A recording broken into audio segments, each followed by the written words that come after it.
జ్ఞానయోగం కార్యక్రమానికి అందరికీ స్వాగతం, సుస్వాగతం. ఈ రోజు ఈ జ్ఞానయోగం కార్యక్రమానికి మనకి వచ్చారు సైంటిస్ట్ సాయిరామ్ గారు. సైంటిస్ట్ సాయిరామ్ గారు 4 పిహెచ్డీలు, 40 దేశాలకు పైగా మరి గెస్ట్ ప్రొఫెసర్ గా ఎన్నో చోట్ల వారి ప్రసంగాలు ఇచ్చారు. మరి MSc PhD geology, geophysics, MSc PhD mineralogy, MSc PhD Vedic Science, Masters in Psychology Gold Medalist, Masters in Counseling University Ranker, Masters in Yoga Award Winner, 13 polytechnic colleges లో 27 పైగా డిప్లొమాలు చేశారు. ప్రపంచంలోనే మొట్టమొదటి వేద ఉపగ్రహ ఆవిష్కర్త, మొట్టమొదటి రోబోట్ ఆవిష్కర్త, మరి ఎన్నో శాస్త్ర సాంకేతిక రంగాల్లో వారు సాధించిన విజయాలకి లెక్కే లేదు. మరి 48 దేశాల పైగా ఒక సైంటిస్ట్ గా ఆయన దర్శించినప్పటికీ మన ఇంకా ఈ భౌతికత్వం కాకుండా ఆధ్యాత్మికతతో ఉన్న ఇంట్రెస్ట్ తో వారు ఎంతో రీసెర్చ్ చేస్తున్నారు. పిరమిడ్స్ పైన, ధ్యానం పైన. మరి పత్రిజీతో కలిసిన తర్వాత వారి ఇరువురి సాంగత్యంలో జరిగిన ఎన్నో అద్భుతమైన విషయాల ద్వారా మరి ఏదైతే పిఎస్ఎస్ఎం కి అవసరమో, ఏది చేస్తే బాగుంటుంది అన్నది తదితర విషయాలపైన వారిద్దరి అవగాహన మేర వారు ఎంతో విస్తృతంగా దేశ విదేశాల్లో ధ్యానాన్ని ప్రచారం చేస్తున్నారు. మరి ఈ రోజు అలాంటి గ్రేట్ మాస్టర్ మనకి రావటం మనందరి మహాభాగ్యము. మరి ఈ రోజు వారి ద్వారా వారి యొక్క అనుభవ జ్ఞానాన్ని విశేషంగా తెలుసుకుందాం. వెల్కమ్ సార్, నమస్తే. అన్మ్యూట్ చేసుకోండి సార్, మ్యూట్ లో ఉన్నారు. ఎస్ సార్, ఇప్పుడు వినపడుతుందండి? Clear sir. చాలా చాలా సంతోషం అండి. శుభమంగళ శుభోదయం అండి. జై హో పత్రిజీ, జై హో పిరమిడ్ జగత్, జై హో ధ్యాన్ జగత్, జై హో గ్రీన్ జగత్. చాలా సంతోషం అండి. చెప్పండి, ఏమి చెప్పమంటారు? మీరు ఎలా ఈ మూమెంట్ లోకి వచ్చారు? వచ్చిన తర్వాత మీకు ఎలా అనిపించింది? మీరు పత్రిజీతో ఎటువంటి విషయాల గురించి చర్చించారు? మీ ఆ యొక్క జ్ఞానాన్ని మా కోసం ఈ రోజు ఇవ్వండి సార్. మా సంతోషం అండి. మీకు ఒక విషయం చెప్తానండి. నేను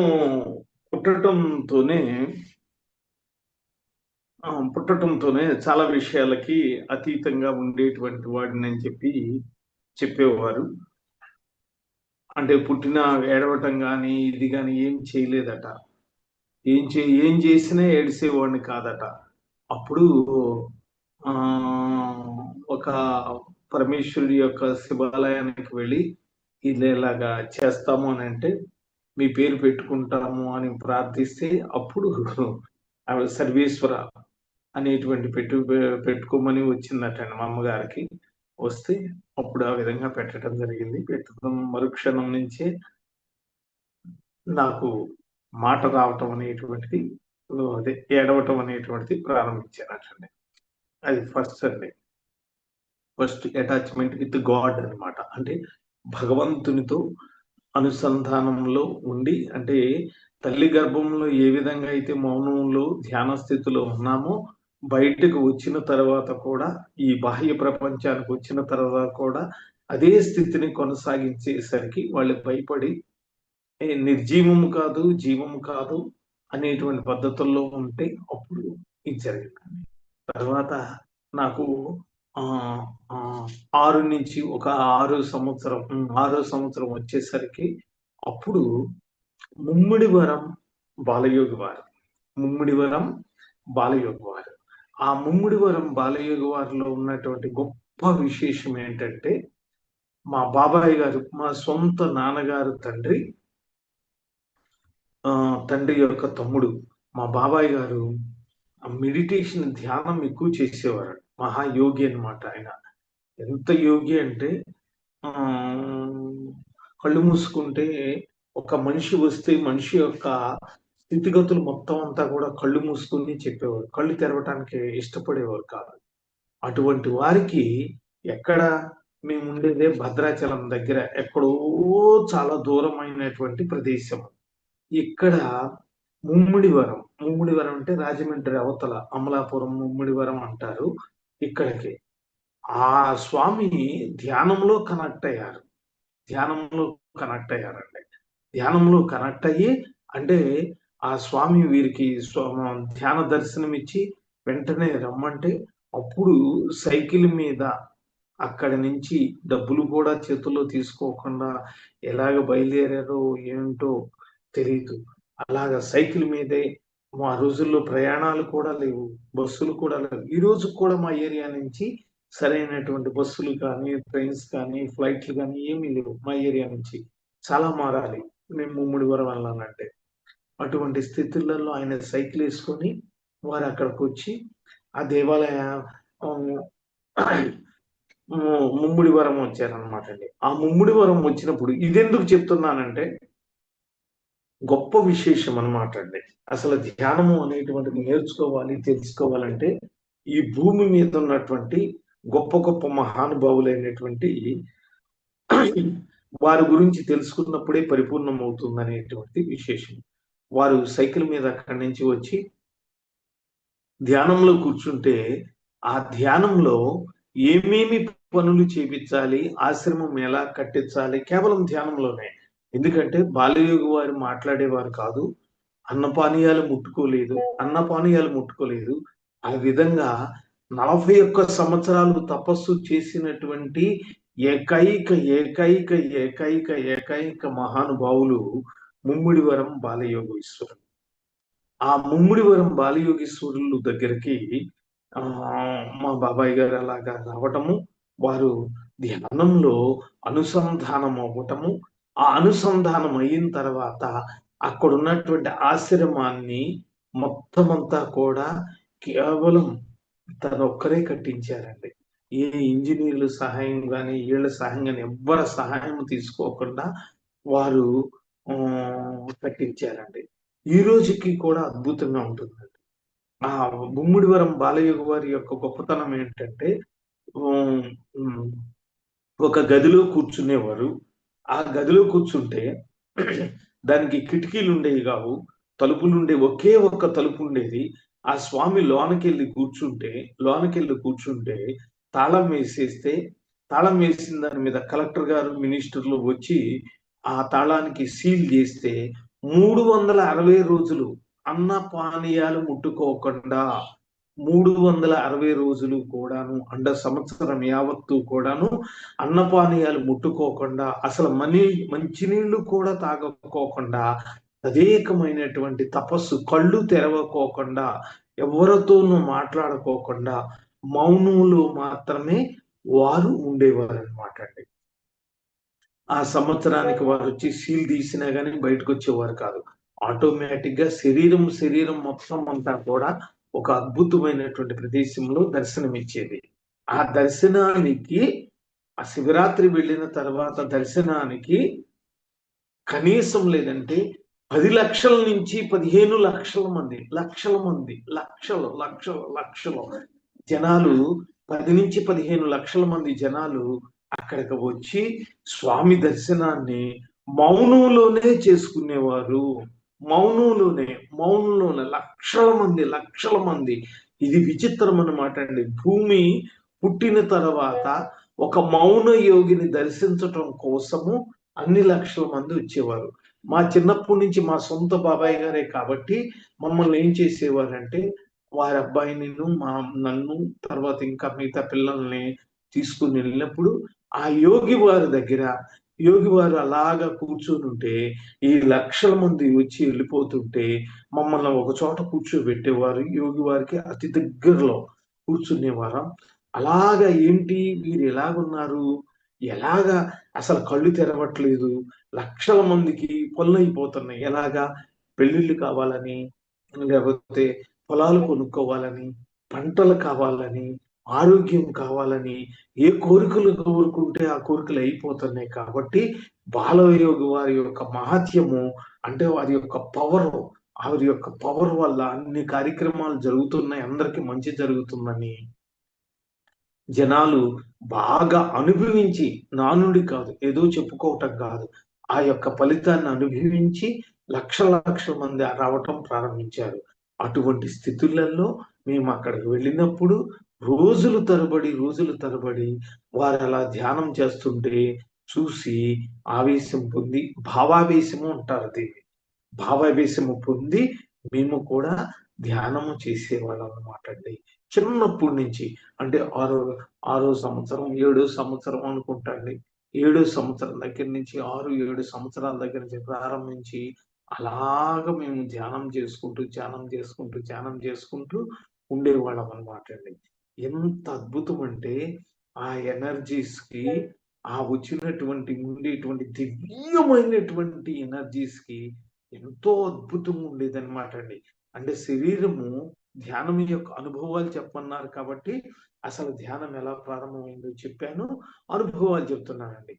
వారి దగ్గర ఫస్ట్ ధ్యానంలో అలా కూర్చుంటే ఏమీ తెలిసేది కాదు. వారు కాలు మీద కాలేసుకొని స్థిరాసనం మీద కూర్చొని చక్కగా ఆసనంలో కూర్చొని పద్మాసనంలో కూర్చొని ఆ పరమేశ్వరుని యొక్క దివ్య తేజస్సు, ఎంత దివ్య తేజస్సు అంటే అసలు వారి నుంచి వెలువడేటువంటి ఆ దివ్య తేజస్సుకే ఆశ్చర్యం కలిగేదనమాట అండి. ఇంత తేజస్సు ఎక్కడి నుంచి వస్తుంది? మంచినీళ్ళు కూడా తాగకోకుండా, అన్నం కూడా తినకోకుండా, టిఫిన్‌లు కూడా తినకోకుండా, తినుబండారాలు కూడా తినకోకుండా, తర్వాత గాలి కూడా పీల్చుకోకుండా ఎలాగ ఉండగలుగుతున్నారు అని ఆశ్చర్యంగా చూసేవాడినండి. చూసి ధ్యానంలోకి వెళ్ళినప్పుడు ఆ చిన్న వయసు ఏం తెలిసేది కాదు. అక్కడి నుంచి కూడా 17, 18 సంవత్సరాల వరకు కూడా దాదాపు 12, 13 సంవత్సరాల వరకు కూడా మేము కంటిన్యూగా వెళ్ళటం జరిగిందనమాట అండి. ఇంకా ఎక్కువ వెళ్ళాను. అయితే ఆ ధ్యానంలో వచ్చేటువంటి అనుభవాలు ఏ విధంగా ఉండేయంటే మొత్తం అంతా కూడాను ఫస్టు నీలవర్ణంతో మొత్తం ఈ ప్రపంచమంతా కనపడేది. ప్రపంచమంతా కనపడుతుండేది. తర్వాత నదులు ప్రవహిస్తున్నట్టు కనపడేవి. ఫస్ట్ ధ్యాన అనుభవాలు. నదులు చక్కటి తెల్లని నీళ్లతో ప్రవహిస్తూ ఉండేవి. తర్వాత పక్షులు కనపడుతూ ఉండేవి. అవన్నీ అయిన తర్వాత ఇవన్నీ డిసపియర్ అయిపోయిన తర్వాత అప్పుడు దేవదూతలు పైనుంచి వస్తున్నట్టు కనపడుతూ ఉండేది. దేవదూతలు ఒక్కొక్క వెలుతురు అసలు ఈ గంగా ప్రవాహం యొక్క గంగా నది ప్రవహిస్తూ ఉంటే ఆ ప్రవాహాన్ని చూస్తూ ఉంటే అద్భుతమనమాట అండి. అద్భుతమైనటువంటి ఆ హోరు కూడా వినిపించేది. అంటే ఇక్కడ శరీర స్పృహ మాత్రం నాకు ఉండేది కాదండి. శరీర స్పృహ అస్సలు ఉండేది కాదు. అక్కడ గంగా నది దగ్గర అక్కడ ఇవన్నీ పక్షులు, రకరకాల పక్షులు కిలకల రావాలతో ఉంటూ ఉండేవి. ఆ చెట్లని ఇవన్నీ చేస్తూ ఉండేవి. నా దేహం అయితే తెలిసేది కాదు. అసలు ఏమాత్రము దేహ స్పర్శ గాని, దేహ దర్శనం కానీ అయ్యేది కాదు. ఈ రోజు కూడా అంతే. నాకు గమ్మున దేహ దర్శనం అవ్వదు. ఏదైతే కనపడాలో నాకు ధ్యానంలో అది మొత్తం విస్పష్టంగా కనపడుతూ ఉంటుంది. చాలా స్పష్టంగా కనపడుతూ ఉంటుంది. ఏ విషయమైనా సరే. అది దైవం చూపించాలి అనుకుంటే. ఆ విధంగా సుమారు 17, 18 సంవత్సరాలు వరకు 16 సంవత్సరాలు 16 సంవత్సరాలు అంటే సుమారు 20 సంవత్సరాలు దాటి ఇదంత వరకు మాకు కనపడుతూ ఉండేదన్నమాట అండి. ఆ స్థితుల వరకు స్వామి ఇదయ్యేవారు.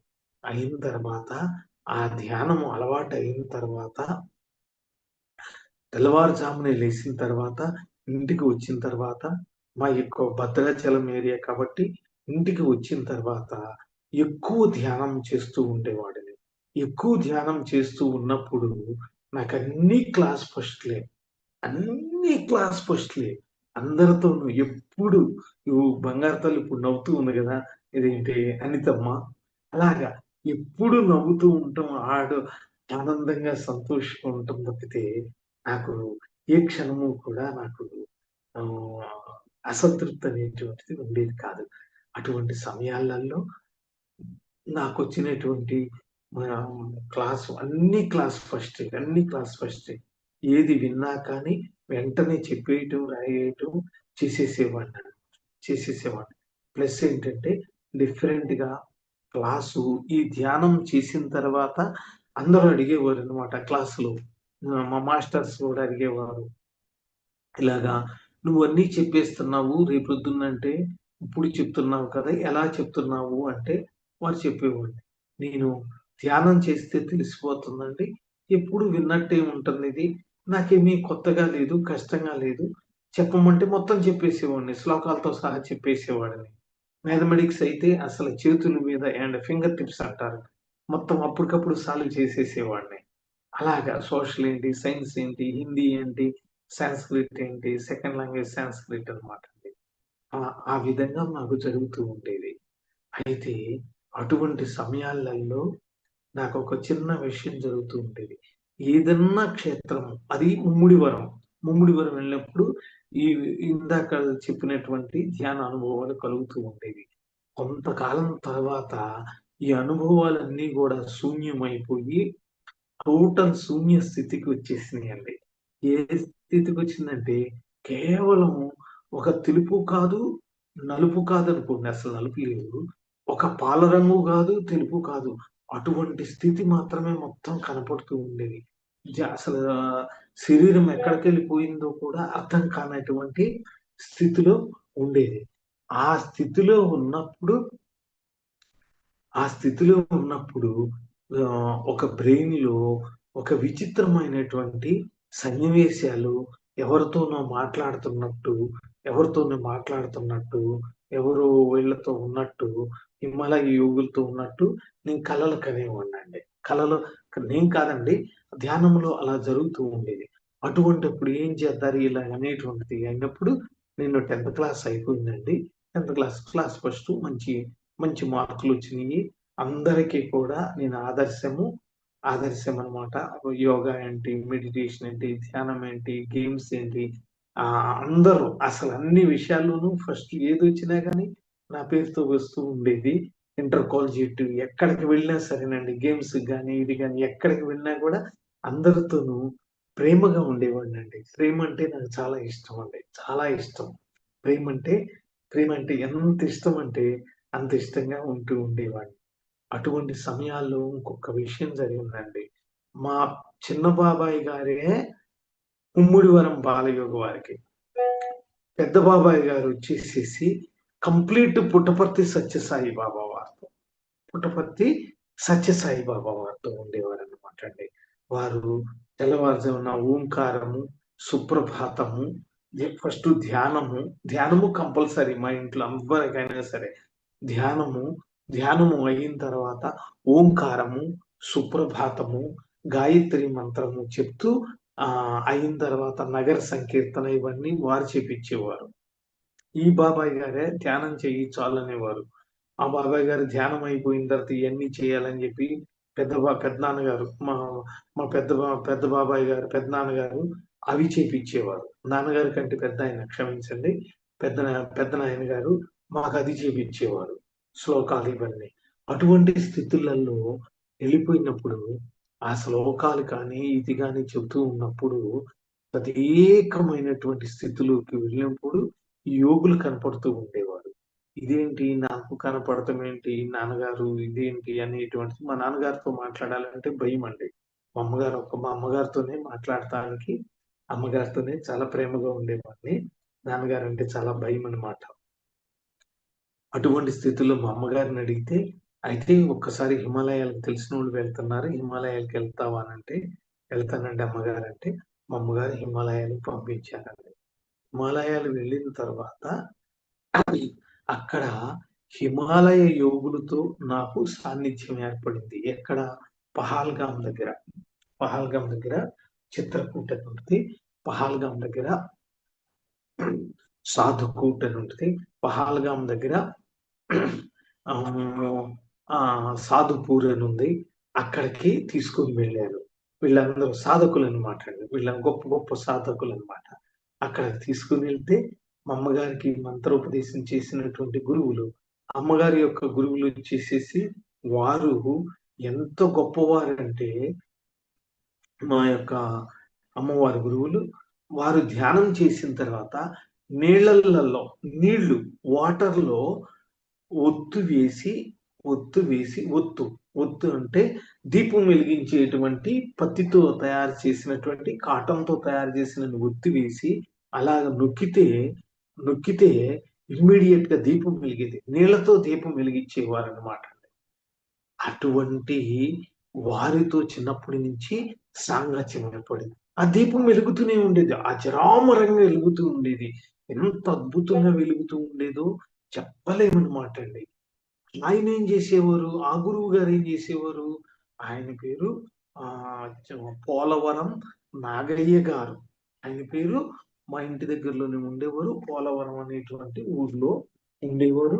అక్కడ నుంచి సుమారు మా ఊరికి 25 కిలోమీటర్ల దూరం అన్నమాట అండి పోలవరం.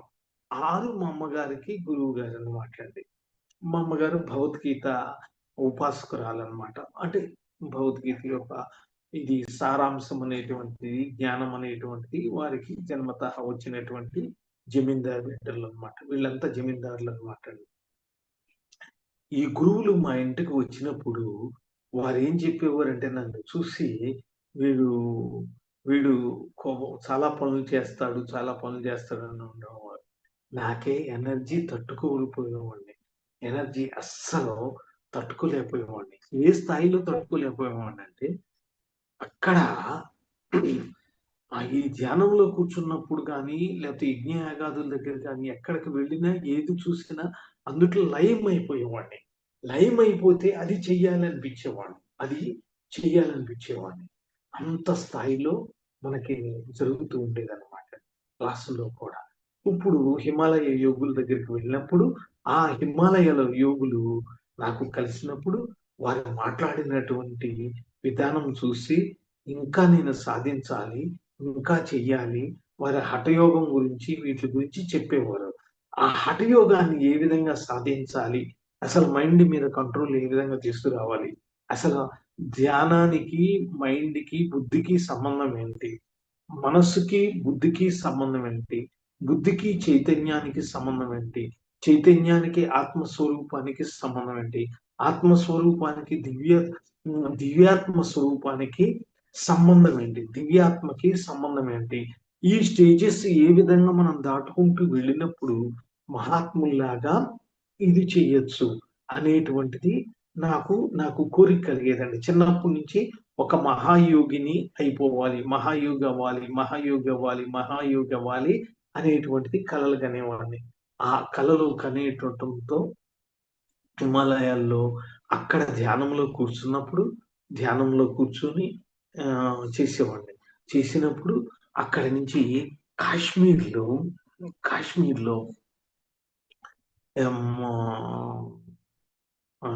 అదే వాటర్ బోట్ ఉంటుంది. ఆ వాటర్ బోట్ లో ఒక మహాత్ముడు నాకు ధ్యానంలో కనపడటం ప్రారంభించారు. ఆ మహాత్ముడు ఎంత గొప్పవారంటే, ఈ మహాత్ముడు ఎక్కడున్నారు, వీరిని ఎక్కడ కలవాలి అనేటువంటిది నాకు ప్రారంభమైందండి. అప్పుడు ధ్యానంలోంచి బయటకు వచ్చిన తర్వాత వీళ్ళందరూ కొన్ని రోజులు నువ్వు ఉంటావా, మేము వెళ్ళిపోతున్నామంటే నేను కూడా వచ్చేస్తాను అన్నాను. వచ్చేస్తుంటే మా ఊరు రావాలి, ఇటు మేము భద్రాచలం దగ్గర మేము ఉంటాము. అయితే వాళ్ళు కూడా మామూలుగా వేరే నా రూట్కి నన్ను ఏర్పాట్లు చేసేసారు వచ్చడానికి. అప్పుడు ధ్యానంలో కూర్చుంటే కలిగినటువంటి అనుభవం ఏంటంటే, ఎక్కడైతే హిమాలయాల్లో దాల్ లేక్ అంటారు, దాల్ లేక్ లో వాటర్ బోట్ లో నాకు అలాగ దర్శనం ఇస్తూ జరుగుతుండేసరికి నాకు ఇష్టమైన ప్రదేశం కాశ్మీరం అనమాట అండి. కాశ్మీరంలోనే ఎక్కువ ఉండేవాడిని. చాలా సంతోషకరమైనటువంటి ప్రదేశం. ఆ దాల్ లేక్ లో కనెక్ట్ అయినటువంటి స్వామీజీ దివ్య దర్శనాన్ని చూసి నేను అమలాపురం వచ్చి ఎత్తుకుంటూ నడుచుకుంటూ ఏ అడ్రస్ కూడా తెలియదు, ధ్యానం చేయటం, ఈ బస్సు ఎక్కడం, ధ్యానం చేయటం, మళ్ళీ ఇంకొకటి ఎక్కడం, ధ్యానం చేయటం, నడుచుకుంటూ వెళ్ళటం. ఒక మహానుభావుడి దగ్గరికి వెళ్ళామండి. ఆ మహానుభావుడి పేరు ప్రహ్లాద్ బాబా వారు. ఆ ప్రహ్లాద్ బాబా వారు ఎంత గొప్పవారంటే, అమలాపురం దగ్గర ఎంత గొప్పవారు అంటే సముద్రం ఒడ్డున వారు ఒంటికాల మీద తపస్సు చేసుకుంటూ ఉంటే, అంటే ధ్యానంలో ఎంతెంత గొప్పవారు కలిసారో మీకు చెప్తున్నానండి. ధ్యానంలో వారు ఆ సముద్రం ఒడ్డున ధ్యానం చేస్తూ ఒంటికాల మీద కూర్చొని, ఒంటికాల మీద నుంచొని ఉంటే సముద్రంలోంచి పెద్ద పెద్ద నల్ల పాములు సముద్రంలోంచి వచ్చి అందరూ చూస్తూ ఉండంగా వీరి ఒంటి నిండా ఆ పాములన్నీ కూడా చుట్టుకుందండి అంటండి. ఆ విషయం నాకు తెలీదు. వారు నాకు కనెక్ట్ అయ్యారు. నేను నడుచుకుంటూ వారి ఆశ్రమంలోకి వచ్చానండి. ఆశ్రమంలోకి వస్తే ఆశ్చర్యం, నేను అర్ధరాత్రి వచ్చానండి. ఒంటరిగాడిని, ఏమీ తెలీదు, అడ్రస్ తెలీదు, చేతుల్లో డబ్బులు లేవు, సరైన డబ్బులు లేవు, ఎలాగ ఎక్కానో తెలీదు, బస్సు టికెట్లు కూడా కొన్ని చోట్ల కూడా తీసుకోలేదు, ఎలా ప్రయాణం చేశానో తెలీదు, ఎక్కడ రైలు ప్రయాణానికి నేను టికెట్ కూడా తీసుకోలేదు, ఎక్కడ ఢిల్లీ దర్యాగంజ్ నుంచి ఢిల్లీ దగ్గర నుంచి ఎక్కడ విజయవాడ జంక్షన్ వరకు టికెట్ కూడా తీసుకోలేదు. అక్కడ నుంచి వచ్చి ఇక్కడ నుంచి విజయవాడ నుంచి అలాగ ధ్యానంలో కళ్ళు మూసుకొని ఉండటం నాకు చాలా ఇష్టం అండి. చాలా ఇష్టం. ఎందుకంటే దర్శనం జరుగుద్దండి. దర్శనం ఏదైతే జరిగిందో అదే జరిగిపోతుంటదన్నమాట అండి. ఆ రోజులలో అలా జరుగుతూ ఉండేది. ఆ విధంగా వచ్చిన తర్వాత స్వామి దగ్గరికి, అమలాపురం దగ్గరికి వచ్చిన తర్వాత అర్ధరాత్రి వారి దగ్గరికి వెళితే భయంకరం అనమాట అండి. ఆ స్వామి పేరు చెప్తే జనాలకి హడలు. ఎవరైనా స్నానం చేయకోకుండా గాని, అశుద్ధంగా గాని, తప్పుగా గాని వస్తే శరీరం నిండా బొబ్బలొచ్చేస్తాయన్నమాట అండి. బొబ్బలొచ్చేస్తాయి. అటువంటి దీక్ష అనమాట అండి. కఠోరమైనటువంటి తపస్సు చేస్తారు స్వామీజీ. కఠోరమైనటువంటి తపస్సు. ఆ యొక్క తపస్సు యొక్క ప్రభావం ఏ విధంగా ఉంటదంటే, వారు 13వ ఏట హిమాలయాలకు వెళితే ఆ యొక్క తపస్సు యొక్క ఫలితం చెప్తున్నాను. నాది కాదండి. ప్రహ్లాద్ బాబా వారి యొక్క తపస్సు యొక్క ఫలితం చెప్తున్నాను. మిరాకిల్స్ చెప్తున్నాను. ఆ హిమాలయాలకు వెళితే హిమాలయాల నుంచి వారు నడక ద్వారా వస్తూ ఉంటే హిమాలయాల్లో తపస్సు అయిపోయిన తర్వాత సాయంత్రం మీరు బ్రహ్మోపదేశం అయిన తర్వాత భజన చేస్తూ ఉంటే అత్యంత అద్భుతంగా పటాల మీద ఉన్నటువంటి పువ్వులే డాన్సులు వేసేసాయి అన్నమాట అండి. దాన్ని చూడటానికి వేలాది మంది ఈ సాధువులు, సాధు పొంగవులు వచ్చేవారటండి. దానికి మా అమ్మగారి యొక్క పెద్దమ్మ గారు ఆయన యొక్క శిష్యురాలన్నమాట అండి. చాలా పవిత్రులైనమాట. ఎంత పవిత్రులంటే ఇటు ఆర్థికంగా చాలా పెద్ద కుటుంబాలు, చిన్న కుటుంబాలు కావు. చాలా పెద్ద కుటుంబాలు. వాళ్ళు 7 వారాల నగలు, 100 ఎకరాల ల్యాండ్స్, ఆ స్థాయిలో మనుషులన్నమాట. అంటే సాధన కూడా, ధర్మంలో కూడా, సంసారంలో కూడా ఆ విధంగా ఉండేటువంటి కుటుంబాలన్నమాట అండి. ఆ రకంగా ఆరిని అదేంటి ఈ ప్రహ్లాద బాబా వారు 13వ ఏట అక్కడి నుంచి బయలుదేరి ఇక్కడ తిరువన్నామలై వస్తూ ఉంటే తపస్సు చేసుకున్నటువంటి రమణ మహర్షులు వారు ఈ తపస్సును మొత్తాన్ని ఆఫ్ చేసేసేసి నేను హంసని పరమహంస వస్తున్నారు అని చెప్పేసి వారి శిష్యులందరినీ కూడా ఎమ్మట పెట్టుకొని మేళతాళాలతో ఈ ప్రహ్లాద బాబా వారిని ఊరు అవతల, అంటే సుమారు 13 కిలోమీటర్ల అవతలకి వరకు వెళ్ళి ఏనాడు వారు ఇదేంటి గ్రామం ఉల్లంఘన చేయలేదట. ఆ గ్రామం అంటే ఒక్కసారి తపస్సు ప్రారంభించిన తర్వాత గ్రామోల్లంఘన చేసి వారికి పాద నమస్కారాలు చేసుకుని ఈ చిన్ని బాబుకి 13 సంవత్సరాల బాబు ఎక్కడ, ఈ ఉన్నటువంటి పెద్ద రమణ మహర్షులు ఎక్కడ, అప్పటికే వీరికి 50 సంవత్సరాల పైమాట ఉంటే సాష్టాంగ నమస్కారం చేసి అప్పటికే చాలా ఫేమస్ అయిపోయారటండి. ఎంత ఫేమస్ అంటే వేలాది మంది తెల్లవాళ్ళు, నల్లవాళ్ళు వేలాది మందిని ఎమ్మట పెట్టుకొని వచ్చి ఆయన పూర్ణ కుంభంతో స్వాగతం చెప్పి అందరితో చెప్పినటువంటి విషయం ఏంటంటే, నేను హంసని ఈ రోజు ఇక్కడికి వచ్చినటువంటిది పరమహంస అని చెప్పారటండి. అంత గొప్ప తపస్శాలులు, తపస్సంపన్నులు అన్నమాట అండి. ఆయన ఎవరో కాదు, పూర్వజన్మలో ప్రహ్లాదుడు అన్నమాట అండి. ప్రహ్లాదుడు అటండి. ప్రహ్లాదుడట. అందుకనే ప్రహ్లాద బాబా వారిని వారు నామకరణం చేశారన్నమాట. ఆ ప్రహ్లాద్ బాబా వాళ్ళ గురువుల గురించి, ప్రహ్లాద్ బాబా వారి యొక్క గురువుల గురించి చెప్పాలంటే ఇంకా ఎక్కువ చెప్పొచ్చు. అసలు మనకి టైం సరిపోదన్నమాట. అయితే మనకి బ్రీఫ్‌గా ఇప్పుడు చేస్తాం. ఆ ప్రహ్లాద్ బాబా వారితో 3.5 నెలలు వారి ఆశ్రమంలోనే వారితోనే నేను గడిపినటువంటి ఏకైక వ్యక్తిని నేనండి. అక్కడి నుంచి వారి దగ్గర నుంచి ఇదయిన తర్వాత పుట్టపర్తి బాబా వారి దగ్గర ధ్యానంలో ఉండంగానే నేను గడిపానండి. ఆ ధ్యానంలో ఉండంగా అప్పుడు మా ఇంటికి 1987, 88, 89, 90, 91, 92 ఆ ప్రాంతాల్లో ఈయన ఎవరు ఒక మహానుభావుడు మా ఇంటికి వచ్చేవారండి. ఆ మహానుభావుడు ఎంత గొప్ప మహానుభావుడో చెప్తే మీరు ఆశ్చర్యపోతారు. ఆశ్చర్యపోతారు. పుట్టపర్తి బాబా వారి గురించి చెప్పాలంటే ఇంకా మహత్యాలు ఎక్కువ. వారితో గడిపిన తర్వాత ఇక్కడికొచ్చానన్నమాట. ఇక్కడికి వచ్చిన తర్వాత ఇంటికి వచ్చేసాను. ఇంటికి వచ్చిన తర్వాత మా నాన్నగారికి పెద్ద ఎరువుల డిపో ఉండేది. ఎరువుల డిపో డీలర్ అన్నమాట అండి. జిల్లాలకి డీలర్ అన్నమాట. మాది బోర్డర్‌లో ఉండేవాళ్ళు.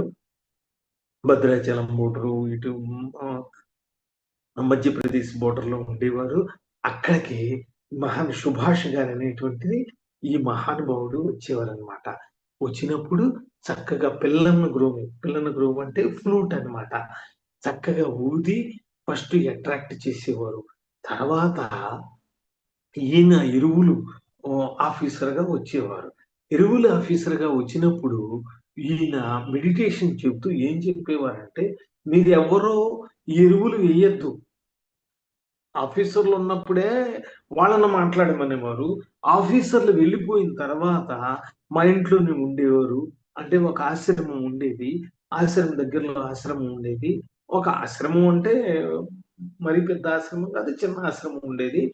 మా కుటుంబమే అన్నదానాలకి వీటిలకి ఫుల్‌గా సపోర్ట్ చేసేవారు మా నాన్నగారు. అసల బయటకొచ్చేవారు కాదు. ఫోటోలు దిగటాలు గాని, గుర్తింపులు గాని మాకు అవసరాలు లేవు. జన్మల నుంచి మాకొస్తున్నటువంటి ఎన్నో తాతగారు ఎన్నో దేవాలయాలు కట్టించారు కాబట్టి మాకంతా ఇవన్నీ చాలా ఈజీ అన్నమాట. ఈ పత్రిజీ గారు ఈ సుభాష్ గారు ఏం చేసేవారు? ఈ పత్రిజీ మహానుభావుడు ఏం చేసేవారు? గ్రామాలకి తిరిగి సత్సంగం చెప్పేవారు. సత్సంగం చెప్తుంటే మీరు కళ్ళు మూసుకొని ధ్యానం చేయండి. మీ పంటలు పండుతాయి. ఈ ఎరువులెయ్యొద్దు. ఈ పెస్టిసైడ్స్ ఎయొద్దు. ఏది ఎయొద్దు. మీరు ధ్యానం చేయమనేవారు. ఇదేంటి? ఎరువుల ఆఫీసర్‌గా వచ్చి ఎరువులెయొద్దని చెప్తారేంటి? ఇదేంటి? ఇదేం విచిత్రం. అసలు ఇదేం విచిత్రం. మీరు ధ్యానం చేయండి. ధ్యానం చేస్తే చాలు. ధ్యానం చేస్తే చాలు. ఏది కావాలంటే అది అవుద్దనేవారు. అంటే మా నాన్నగారు ఏమండి మీరు మామూలుగా తీసుకొచ్చి చెబితే ఏదో భోజనాలు పెడుతున్నాం కదా అని తర్వాత గొప్ప మహానుభావుడు వచ్చారని చెప్పేసేసి ధ్యానం అని చెప్తున్నారు. మగోళ్ళు గోల పెడుతున్నారు. ఆడపిల్లలందరూ కూడా ఆడపిల్లలు, ఆడవాళ్ళు, మహిళలు, వృద్ధులు, చిన్న పిల్లలు అందరూ అట్రాక్ట్ అయిపోయి మీ దగ్గరకొస్తున్నారు. వాళ్ళ పనులకు కూడా ఎళ్తలేదని గోల పెడుతున్నారు. ఇంట్లో మగోళ్ళు గోల పెడుతున్నారు. ఇది ఎలాగండి? సాధ్యం కాదు గదా! ఏమీ కళ్ళు మూసుకొనుంటే ఎలాగ సాధ్యమండి? అని మా నాన్నగారు ఆళ్ళందరూ అడగమంటే మా నాన్నగారు అడిగితే మా నాన్నగారు అడగరండి. వచ్చారు ఏం చెప్తే అంతవరకే. అంతే తప్పితే వారిద్దరూ మంచి స్నేహితులు. మా నాన్నగారును సుభాష్ గారు మంచి స్నేహితులు. ఇద్దరు మీద చెయ్యేసుకొని నడుస్తూ సో, అంత ఉండేది. ప్రేమ ఉండేది. ప్రేమ అది. స్నేహం అంటే ప్రేమనమాట. ప్యూరిటీ అనమాట అండి. అంత గొప్పవారనమాట. ఆ పత్రిజీ. మేము చూసినటువంటి పత్రిజీ. ఒక్కొక్కళ్ళకి ఒక్కొక్క రకంగా కనపడొచ్చు. మేము చూసినటువంటి సుభాష్ గారు. వారందరిని ఇదంటే అయితే ఏం చేయమంటావు? అంటే వాళ్ళు ఏదన్నా వాళ్ళ జీవితాల్లో మేలు జరిగితే సంతోషమండి అననేవారు. అప్పుడు ఒక ఆవిడ వడ్డీ వ్యాపారం చేస్తూ ఉండేది. ఆ వడ్డీ వ్యాపారం చేసేటువంటి వ్యక్తికి మొత్తం హ్మ్. పొలం పొలం హ్మ్. పొలం ఉందన్నమాట. కొద్దిగా చౌదరీస్ అన్నమాట. అంటే కమ్మవారు అంటారు. అంటే కులం చెప్పకూడదు సారీ. అక్కడ వ్యవసాయం బాగుండేది. నీళ్లు ఉండేవి కావు. ఎప్పుడు వర్షాలు వస్తాయో తెలీదు.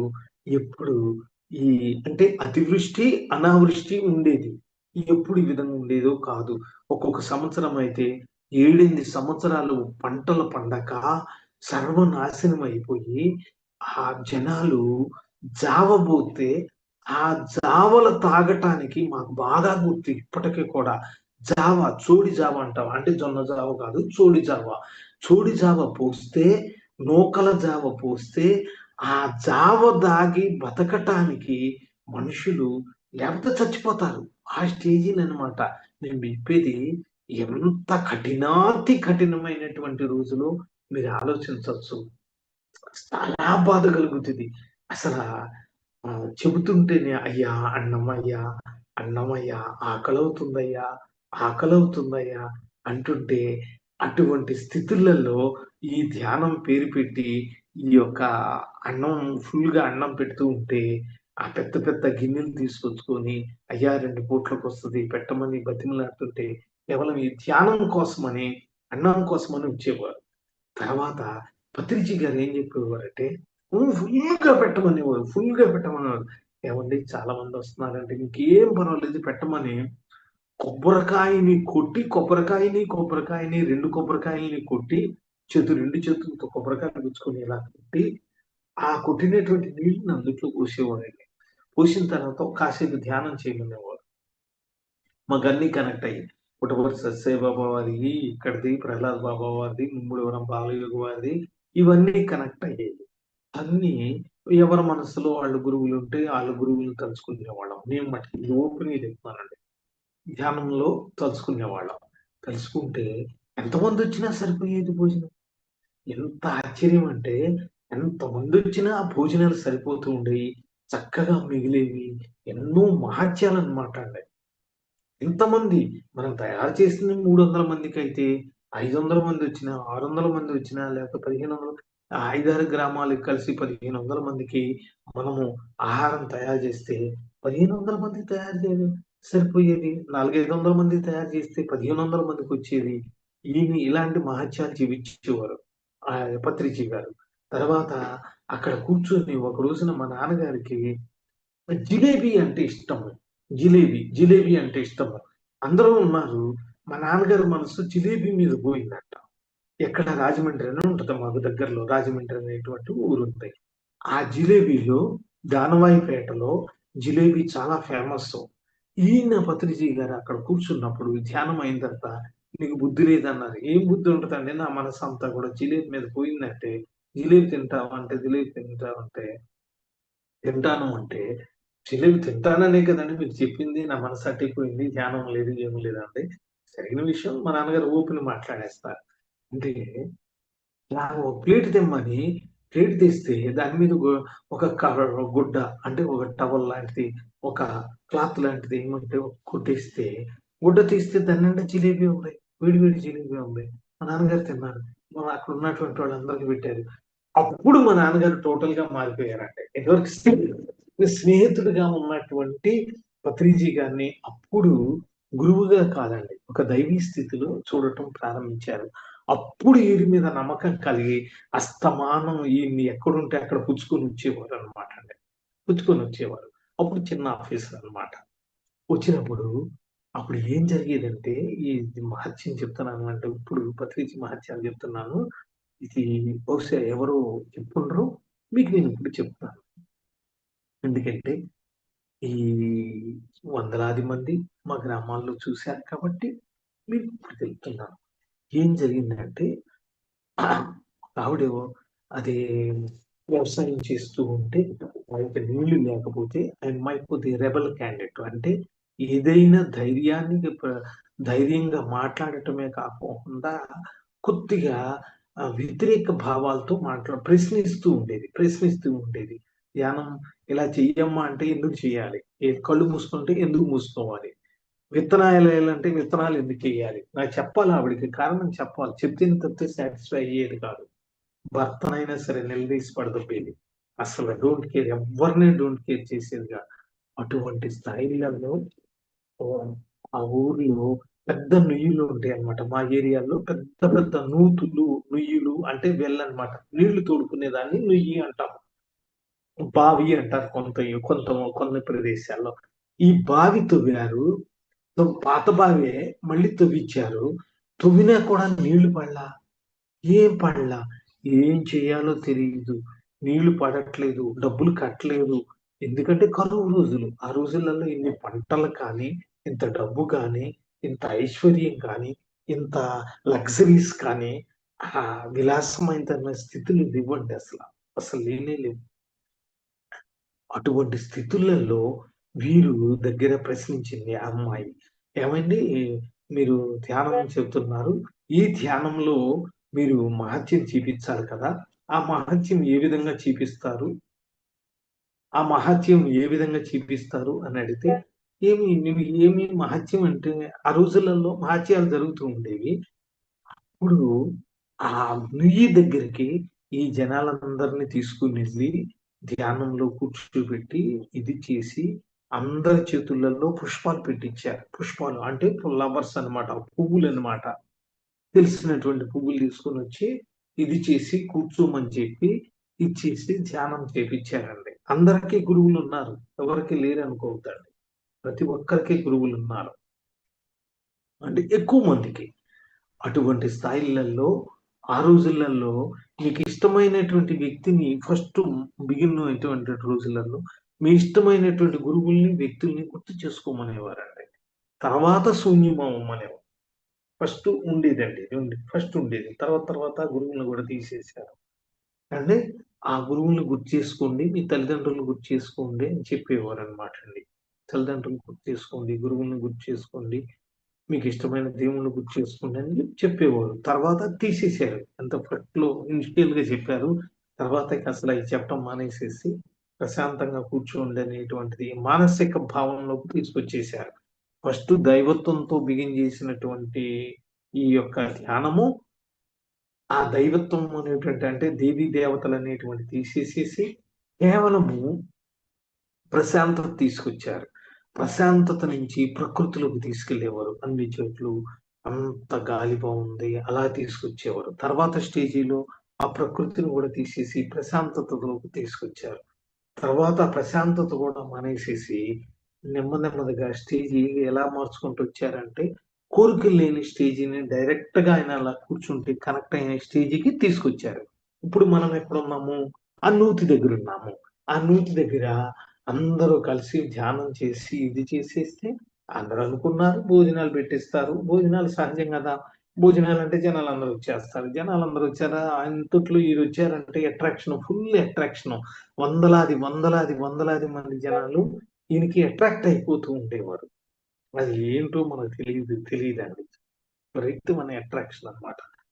అటువంటి స్థాయిలలో ఆయనంతా ఏం చేశారు అంటే ధ్యానం చేయమని దూరంగా కూర్చొని చెట్టు కింద కూర్చున్నారాయన. నా హ్మ్. ఆ చెట్టు కింద కూర్చున్నారు. పెద్ద మామిడి చెట్టు ఉంది. మామిడి చెట్టు కింద ఇప్పటికే ఉంది మామిడి చెట్టు ఆ చెట్టు. ధ్యానం అక్కడ కూర్చున్నారు. చెట్టు కింద కూర్చొని ధ్యానం చేసిన తర్వాత ఈ పువ్వులన్నీ తీసుకొనెళ్ళి దూరంగా ఉండి జాగ్రత్తగా ఆ నూతిలో ఏయమన్నారండి.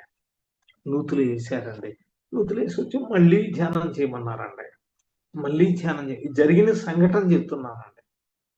మా ఊరు దగ్గర జరిగిన సంఘటన చెప్తున్నానండి. ధ్యానం చేయమన్నారండి. మండే మళ్ళీ ధ్యానంలో కూర్చున్నారు. జనాలంతా కూర్చున్నారు. పొద్దున్న భోజనాలు అయిపోయినాయి. సాయంత్రం మధ్యాహ్నం టిఫిన్‌లు, కాఫీలు ఎవడు తాగేవాడు అయి తాగుతూనే ఉంటారు. భోజనాలు అయిపోయినాయి. అయిపోయిన తర్వాత బ్రాహ్మణులు చేసే పని వాళ్ళు చేసుకునే పని వాళ్ళు చేసుకుంటూ ఉన్నారు. దగ్గరలో చిన్న శివాలయం ఒకటుంది. వాళ్ళు గూడా వచ్చారు. ఈ జనాలందరూ వచ్చారు కాబట్టి శివాలయానికి జనాలొస్తారని వారి ఆశ. వారి అంటే ఎవరిది వాళ్ళదే. వాళ్ళు వచ్చారు, ఇది చేశారు నేను చూస్తుండగా. మరి ఎక్కడి నుంచి వచ్చినయోనండి ఈ మహత్యం ఏంటో తెలీదు. ఈ మహత్యం ఏంటో తెలీదు. ఆ నూతిలో ఓట అంటారు. ఊట, ఊట. నెమ్మదిగా ఊటలు ప్రారంభమయ్యి, ఊటలల్లా చిన్న జలలుగా ప్రారంభమయ్యి, చిన్న జలలు పెద్ద జలలైనయి. ఆ పెద్ద జలలు అయ్యేసరికి నీళ్ళంతా కూడా ఏమీ లేనటువంటి స్టేజిలో నుంచి అలాగా చూస్తూ ఉండగానే నీళ్ళన్నీ మూడొంతులు పైమాటకు వచ్చేసరికి జనాలు కేరింతలు ఇదేంటి, నీళ్లు రావటం ఏంటి, ఇదేంటి, ఈ మహత్యం ఏంటి, ఇదేంటి, అందుట్లో నీళ్లు లేవయ్యే, పంటలు లేవు, నీళ్లు లేవు, కరువు కాటకాలు. అటువంటి స్థితులలో ఆయన అటువంటి మహత్యాలు చూపిస్తూ ఉండేవారు.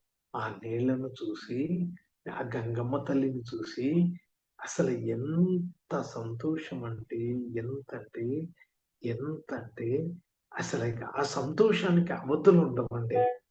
ఎక్కడా ఏమీ దొరకనటువంటి ప్రదేశంలో నీళ్లు రావటం అంటే ఇది ఉంది. అప్పుడు ఈయన మహానుభావుడిగా చెప్తే ఆయన ఏమనేవారంటే, నాకు తెలియదు అసలు ఎలా వచ్చినాయి, నీళ్లు వచ్చినాయా అని అడిగేవారు అన్నమాట. వచ్చినాయి రండి అని తీసుకొచ్చి చూపిస్తే, ఓ వచ్చినాయా, ఇదంతా మీరు ధ్యానం చేశారు కాబట్టి వచ్చినాయి, ఇదే కాదు ఏం కావాలంటే అవి వస్తాయని ఇది ప్రారంభం. అయిన తర్వాత ఇక రైతులు తగులుకున్నారండి.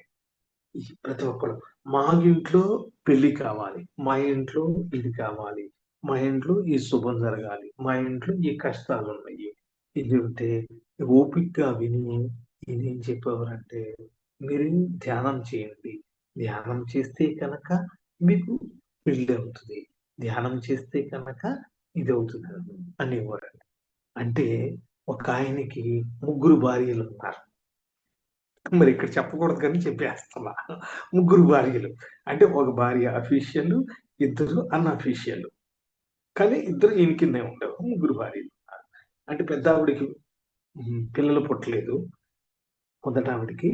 రెండో ఆవిడకి కూడా ఏదో అనారోగ్యం ఇదేదో మళ్ళీ మూడో ఆవిడని చేసుకున్నట్టున్నారు. తెలియదు నాకంత. చిన్న వయసు మనకంత లోనికి వెళ్ళేవాళ్ళం కాదు. ఆ విషయాలు పెద్ద తెలియదండి. అయితే ఒక ఆవిడకి గుండె నొప్పి వచ్చిందండి. గుండె నొప్పి వస్తే ఆ గుండె నొప్పి వచ్చినటువంటి ఆవిడ ఏ టైం వరకు చెప్పొచ్చు మేడం? హలో, ఏ టైం వరకు? ఇంకొక 5 minutes. ఇంతేనా?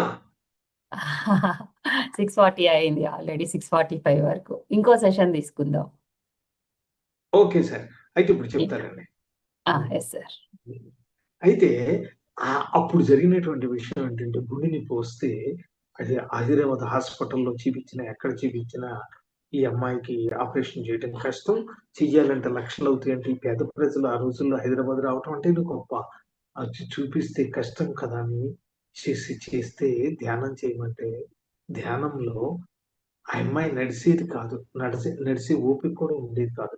అటువంటి స్టేజీలలో ఆవిడ ధ్యానం చేసిన తర్వాత ధ్యానంలో మొత్తం అంతా కూడా గుండె నొప్పి పోవటమే కాకుండా ఆపరేషన్ లేకోకుండా రక్తనాళాలు శుభ్రపడినవి. అది హైదరాబాద్ మళ్ళీ తీసుకొచ్చి చూపిస్తే ఎంత ఆశ్చర్యం అంటే ఆశ్చర్యం, ఎంత ఆశ్చర్యం అంటే అంత ఆశ్చర్యం. తర్వాత ఇంకొక మిరాకిల్ చెప్తానండి, ఇది చాలా ఆశ్చర్యం.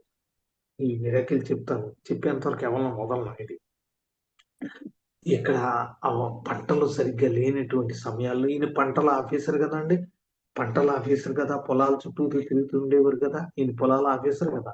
అప్పుడు చీడలు, భయంకరమైనటువంటి చీడలు, పీడలు ఉంటూ ఉండేవి.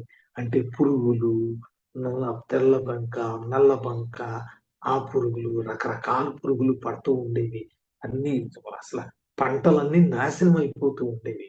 అప్పుడు ఈ జనాలందరూ ఎన్ని మహత్యాలు జరుగుతున్నాయి కదా, మా తోటలలో ధ్యానం చేస్తారు అనేటువంటిది గ్రామాన పాకిపోయింది అనమాట అండి. గ్రామాన పాకిపోయింది. అందరూ ధ్యానాలు బిగిన్ చేశారు. ఆ విషయం నేను చెప్పలా, మిరాకిల్స్ చెప్తున్నాను, ఆఖరిలో చెప్తాను. అనిత గారు కొద్దిగా ఇంకొక 5 నిమిషాలు గ్రేస్ పీరియడ్ ఇవ్వాలి మీరు. అయితే ఇక్కడ ఒక్క విషయం చెప్తానండి. ఈ చీడపీడలు పట్టినాయండి. పడితే అతను 6 ఎకరాల పొలం చేస్తున్నాడు. పొలం అంటే తోట అన్నమాట. చేస్తూ ఉంటే మొత్తం 6 ఎకరాలు నాశనం అయిపోయింది. పంట మొత్తం ఈ నాశనం అయిపోతే ఇంకంటే పరువు మీద ఉంది, పంట అంతా పాడైపోతుంది అనమాట. పంట పాడైపోతుంది, కంది పంట పాడైపోతుంది.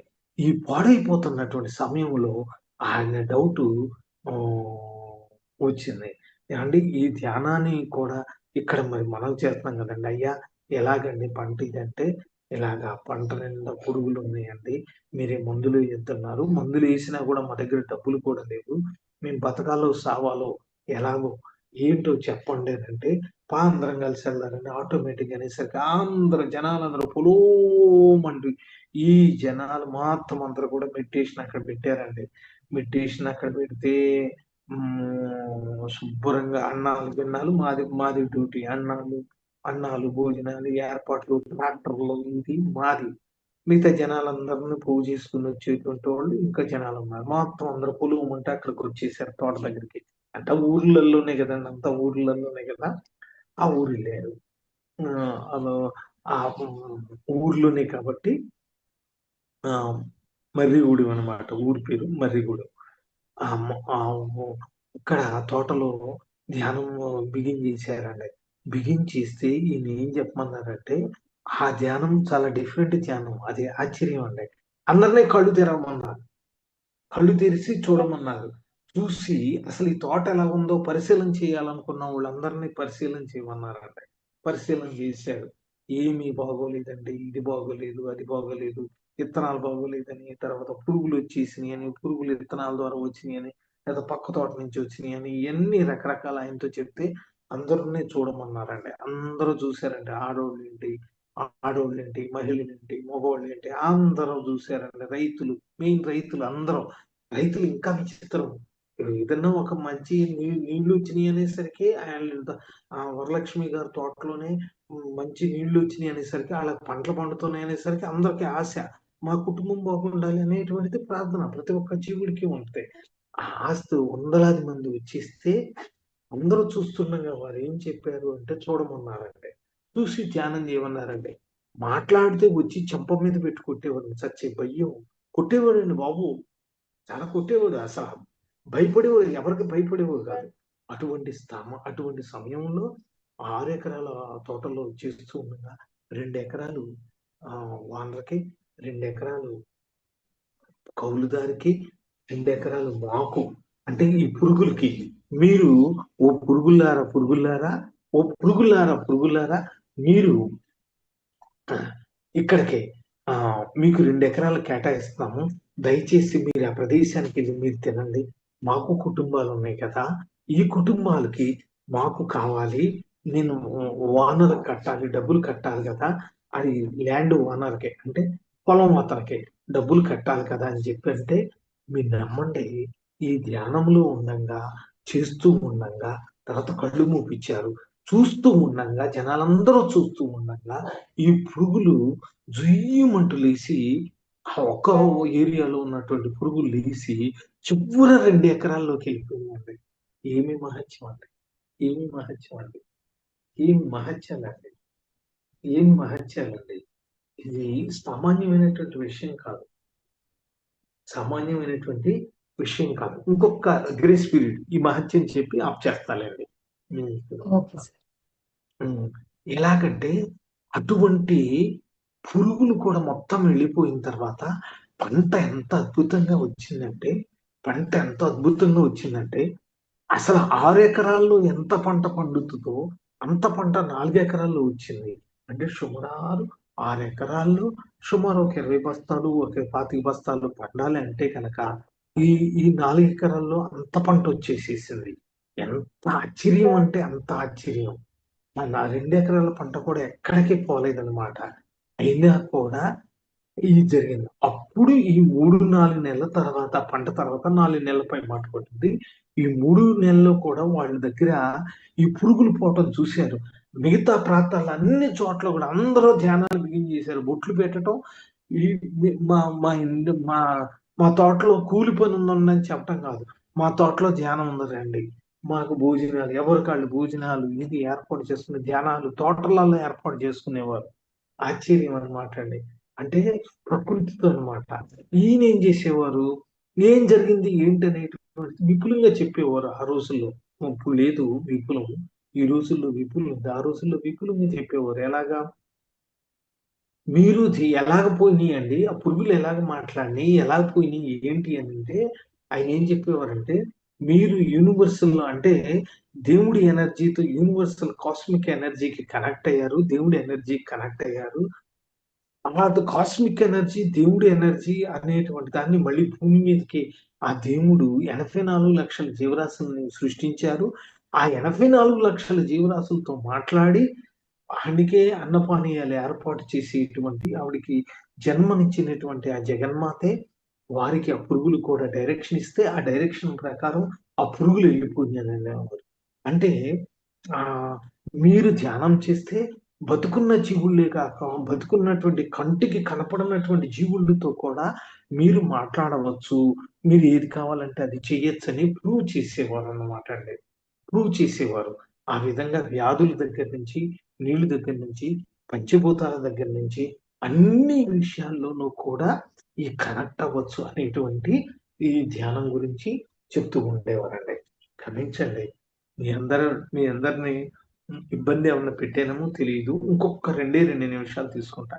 కాబట్టి ఆ రోజులలో సిన్సియారిటీ అంటే సిన్సియారిటీ అంటే ఎక్కడ చూసేవాళ్ళమంటే తోటలలో, తోటలలో, తోటలలో ఆ వస్తువుల మధ్యలలో ఇళ్ళు పోయినాయండి. ఇళ్ళు పోయినాయి. ఇళ్ళల్లో ధ్యానం చేసేవాళ్ళు లేరిక. అంతా తోటలలో, పల్లెటూరు. తోటలలో, చెట్లులలో, చెట్ల కింద, తోటల కింద ధ్యానం చేసుకుంటూ ఉండేవారు. వాళ్ళ పనులు ఆ ఆవులు కట్టేసుకోవటము, చూసుకోవటము. ఏ టైం అరగంట దొరికినా ధ్యానాలు దొరికేటువంటి స్టేజ్‌లో. అదండి సుభాష్ పత్రిజీ గారంటే సామాన్యమైనటువంటి విషయం కాదు. వేలాది, వేలాది మంది ఇదవుతది. ఒకసారైతే ధ్యానం చేస్తూ ఉంటే మండ్రగబ్బ అంటాం. అంటే తేలు అంటే మరి మీరు ఎప్పుడన్నా చూసారో చూడలేదో తెలీదు గానీ, తేలు నల్లగుంటది. మండ్రగబ్బ ఇప్పుడు నేనేసుకున్న సస్పెండర్స్ ఏసుకున్న రంగులో ఉంటది. మండ్రగబ్బ అంటారు. పెద్ద మండ్రగబ్బ. ఆ మండ్రగబ్బ వచ్చింది కొంతమంది చూసారు. ఈయన ధ్యానంలోనే ఉన్నారు. దూరంగా వచ్చి అది మనిషిలాగా తలకాయ ఊపి ఈయనింక చూడటం ప్రారంభించింది. ఈయనింక అది కుడితే కనక అది కుడితే కనక ఎటువంటి వ్యక్తి అయినా చచ్చిపోతాడండి బతకడం. మండ్రగబ్బ అంటారు. పెద్దగుంటదనమాట. అంటే ఈ అరచేతి కన్నా కూడా పెద్దగుంటది. లావు ఉంటదనమాట మండ్రగబ్బ. మండ్రగబ్బ. అది దానికి ఎంత ఆకలంటే దానికి పుట్టినటువంటి పిల్లలను కూడా ఆకలి తట్టుకోలేక తినేస్తది. అంత పెద్దదనమాట అండి మండ్రగబ్బ. ఆ మండ్రగబ్బ వచ్చి అటు ఇటు చూస్తుంటే ఇదైతే ఈయన ధ్యానం నుంచి బయటకొచ్చిన తర్వాత వీళ్ళు కర్రలు పుచ్చుకొని ఉన్నారు. కర్రలు పుచ్చుకొని ఉంటే ఎందుకంటే గురువుగారి దగ్గరికెళ్తే చంపేద్దారని. పత్రిజీ గారి దగ్గరకొస్తే. అంటే సుభాష్ గారి అంటే దగ్గరకొస్తే. అప్పుడు ఏమన్నారంటే దాని దారిన అదే పోతది అని అన్నారు. మీకెందుకు ఇంతసేపు దృష్టి దాని మీద పెట్టారా మీరు? బుద్ధుందా లేదా? దాని దారిన అదే ఆ మాట అన్నారండి. 2 నిమిషాల తర్వాత జర జర జరన అనుకుంటూ మళ్ళీ కంపలోకెళ్ళిపోయి తోటలలోకెళ్ళిపోయిందండి. ఎంత ఆశ్చర్యం అండి. ఎంత ఆశ్చర్యం అండి.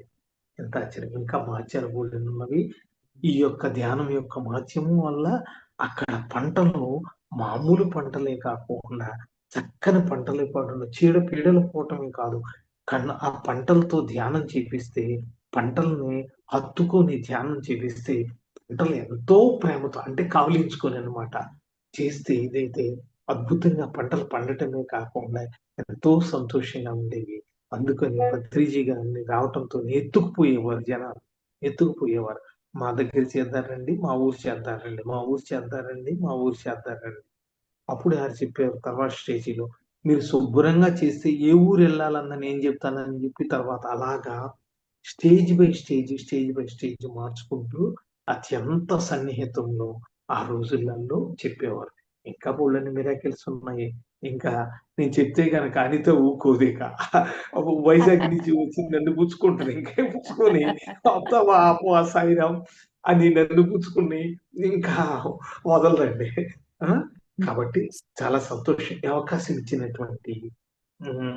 విశ్వానికి, మా పూర్వీకులకి, పెద్దలకి, అందరికీ అయినటువంటి మా నాకు అత్యంత ఇష్టమైనటువంటి పత్రిజీ గారికి చాలా ఇష్టము, అభిమానము, ప్రేమ, గౌరవము, ఇష్టుడు, సఖుడు, స్నేహితుడు, గురువు, ధర్మమూర్తి, ప్రేమమూర్తి చాలా విషయాలున్నవి.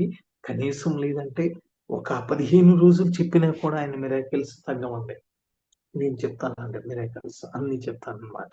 అన్నీ చూశానన్నమాట అండి వారితో. నేను చెప్పినవి చాలా తక్కువ మీ అందరికి. కాబట్టి ఈ అవకాశం ఇప్పించినటువంటి పత్రిజీ మహర్షులు వారికి, ఆ అవతారమూర్తికి సాష్టాంగ నమస్కారాలు తెలుపుకుంటూ, ధన్యవాదాలు తెలుపుకుంటూ, మన ఆనందమూర్తి అయినటువంటి అనితమ్మ నాకు చాలా అభిమానం అండి. అనిత అంటే చాలా చాలా అండి. బంగారు తల్లి అన్నమాట. ఈ బంగారానికి మనము అందరం కూడా కృతజ్ఞతలు చెప్తూ, ఇక్కడ వచ్చినటువంటి వీరందరికీ కూడా సుమారు 15 మంది, 20 మంది ఎంతమంది ఉంటే అంతమంది వచ్చినటువంటి ప్రతి ఒక్కరికి కూడా నా యొక్క నమస్కారాలు తెలుపుకుంటూ, కృతజ్ఞతలు తెలుపుకుంటూ సెలవు తీసుకుంటున్నాను. ధన్యోస్మి. జై పత్రిజీ, జై ప్రేమిడి జగత్, జై ధ్యాన జగత్, జై అహింస జగత్. Thank you sir. మీ యొక్క ఈ సాంగత్యంలో పత్రిజీ గురించి, మీ చిన్ననాటి నుంచి మీ సాధన, ముమ్మిడివరం బాలయోగి గారితో మీ కుటుంబానికి ఉన్నటువంటి అనుబంధం, ప్రతిదీ మీరు అక్కడికి తీసుకువెళ్ళిపోయారు మమ్మల్ని. మీరు అన్నట్లు సార్తో మీ అనుభవాలు ఇంకొక సెషన్లో తీసుకుందాం తప్పనిసరిగా.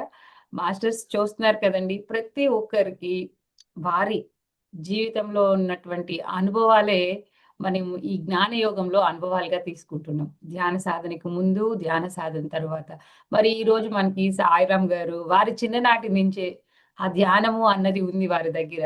మరి మన పూర్వజన్మ సుకృతం వలన ఇప్పుడు ఈ జన్మలో ఇది అనుభవిస్తున్నాం. ఇప్పుడు ఏదైతే చేస్తున్నామో అది తర్వాతకి వస్తుంది. మరి ఇప్పుడు మనం ఏది ఎలా ఉన్నాము అన్నది చూసుకొని మరి నెక్స్ట్ కి ఏది క్యారీ చేయాలి, మనకి జన్మ రాహిత్యాన్ని నేర్చుకోమని చెప్పారు మన పత్రిజీ. తెలుసుకోమని, జన్మ రాహిత్యం పొందమని, ఇలాంటి లోకాలు ఎన్నో ఉన్నాయి, ఈ లోకమే భూలోకమే శాశ్వతం కాదు అనేసి. మరి మనం ఏ లోకానికి వెళ్ళినా ఎక్కడున్నా మనకి ఆ నాలెడ్జ్ అన్నది ఉండాలి. ఫస్ట్ ఇప్పుడు ఇక్కడ ఎలా ఉన్నాము, మనతో మనం ఎలా ఉన్నాము, ఇతరులతో ఎలా ఉన్నాము అన్నది మనకి మనం చూసుకుందాం. ప్రతి ఒక్క మాస్టర్ యొక్క విశేషమైన జ్ఞానాన్ని తెలుసుకుంటున్నాం. మరి మనం ఆచరించాలి కదా. ధ్యాన సేవ అన్నిటికన్నా ఉత్తమమైనది. మరి మనకి మన పూర్వీకులు, మన పెద్దలు, మన మహర్షులు, మన పత్రిజీ ఏదైతే చెప్పారో, మనకి ఎవరు ఇష్టలో, ఎవరు చెప్తే ఏది చేయటానికి సిద్ధంగా ఉంటామో వారు చేసింది మనం కూడా ఆచరిద్దాం. ధ్యానం శరణం గచ్చామి, బుద్ధం శరణం గచ్చామి, ధర్మం శరణం గచ్చామి. ప్రతిరోజు ఎన్నో వింటున్నాం. మన ఈ జూమ్ సెషన్లే కాదు, ప్రపంచవ్యాప్తంగా ప్రతి ఒక్కరు ఇప్పుడు ధ్యానం గురించి ఎందుకు ఇంత ఇంపార్టెన్స్ ఇస్తున్నారు అన్నది. ఇప్పుడు నిన్న మొన్న చూసాం బుద్ధుడి యుగం మళ్ళా ప్రారంభమైంది అని. ఆయన ఆనాపానసతి అందరికీ అప్పుడు 2500 సంవత్సరాల క్రితం చెప్పినప్పటికీ ఇప్పుడు ఎందుకు ఇంత ప్రపంచవ్యాప్తంగా అందరం ఆచరిస్తున్నాం? కాబట్టి ఇంకొకటి లేదు, మౌనం, ధ్యానం, జ్ఞానం వీటి ప్రవాహం ఇలా కొనసాగుతూనే ఉండాలి. అవి అలా జరిగిపోతూ ఉంటాయి. మరి మన వంతు విశేషంగా సేవ చేస్తున్నటువంటి ప్రతి ఒక్కరికి హృదయపూర్వక ధన్యవాదాలు తెలుపుకుందాం. మనకి ఇంత జ్ఞానానికి ప్రధాన కారణమైనటువంటి మన పత్రిజీకి హృదయపూర్వక ధన్యవాదాలు చెప్పుకుంటూ ఈ కార్యక్రమాన్ని ఇంతటితో ముగించుకొని మరొక కార్యక్రమంలో మళ్ళా కలుద్దాం. అప్పటి వరకు సెలవు. సర్వే జన సుఖినో భవంతు, లోకా సమస్త సుఖినో భవంతు.